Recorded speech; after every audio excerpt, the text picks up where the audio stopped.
Hindi po nag-issue ng subpoena kay Las Cañas, pero meron pong naging verification process. All right. But not with Las Cañas, who is the author of that document. As and answered po, Your Honor. The presiding officer would like to remind After you had obtained this document, did you subpoena Las Cañas to verify the contents of those documents? Hindi po, sapagkat he is nowhere to be found. That's enough. So, without verification, you decided to believe the contents of the document that you obtained? Again, ibabalik ko po ron sa 5 nating factors. Isinama lamang namin po ito, isa dun sa mga factors na sinasabi po natin, yung pattern of violence na tinatawag. At doon po, nandun sa paragraph 270, sinasabi nga po na may kinalaman sa extrajudicial killing si dating Mayor Sara Duterte at in fact, sabi pa nga niya, huwag nyo nang barilin, kidnapin nyo na lang.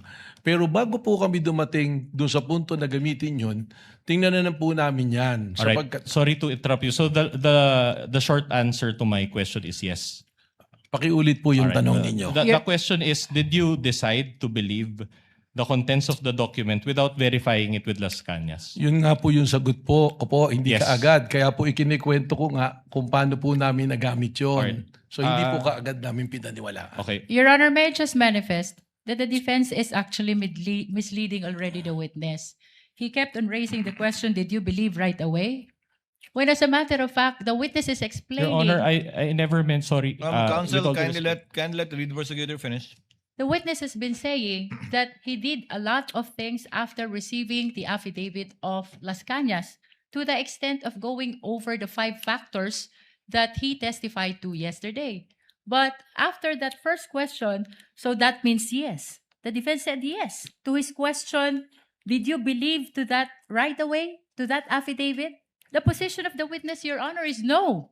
Short Because- rejoinder, Your Honor. Actually, asked and answered by the witness. That is his response, counsel for respondent, to your question. Yeah. Move on, counsel. Yes, Your Honor. We are satisfied with that answer. But another follow-up question. So without verifying it, sorry.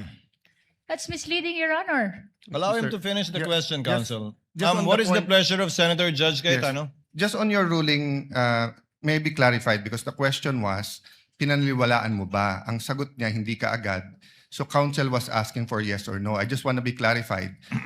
Hindi pinaniniwalaan agad, does that mean afterwards pinaniniwalaan mo na or never mo pinaniniwalaan? Just so that the record is clear. Just that clarification. There should be no. Thank you, Senator Judge Cayetano. Alan. Witness will please answer. Yes, Your Honor. Kaya ko nga po ikinikwento yung buong pangyayari para po makita kung paano po kami dumating dun sa punto na ginamit po doon sa pattern of violence yung pong affidavit na ito.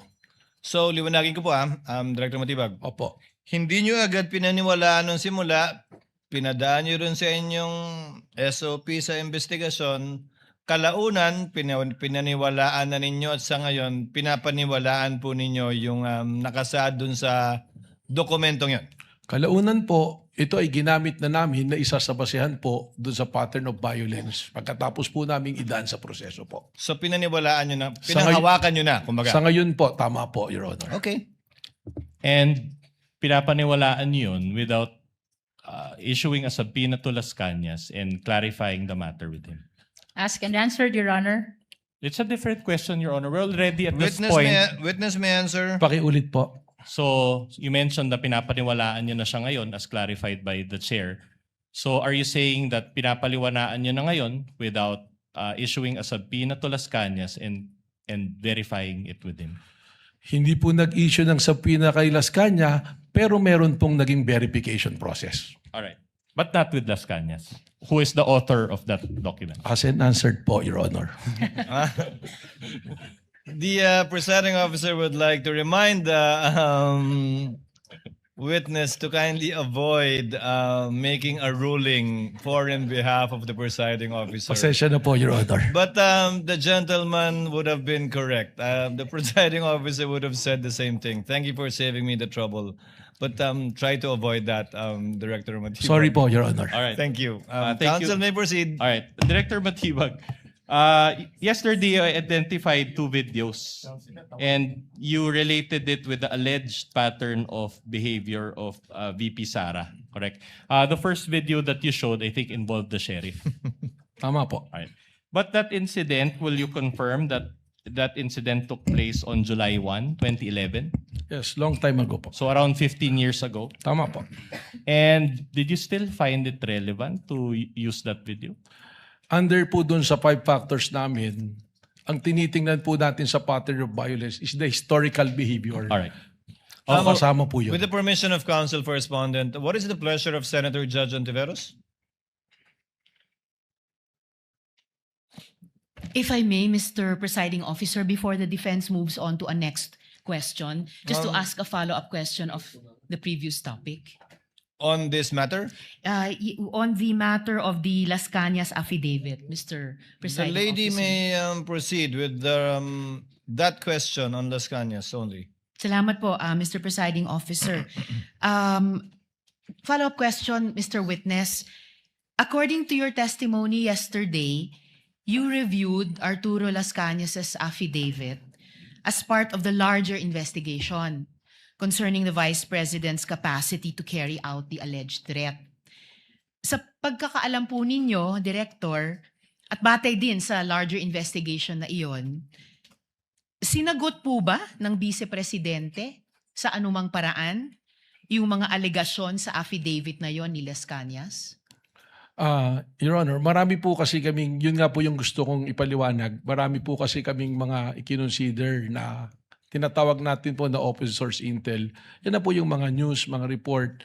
At nung tinitingnan po namin yan, si Arturo Las Cañas, meron pa po siyang lumabas na balita noon nung isinumite niya itong affidavit na to sa ICC.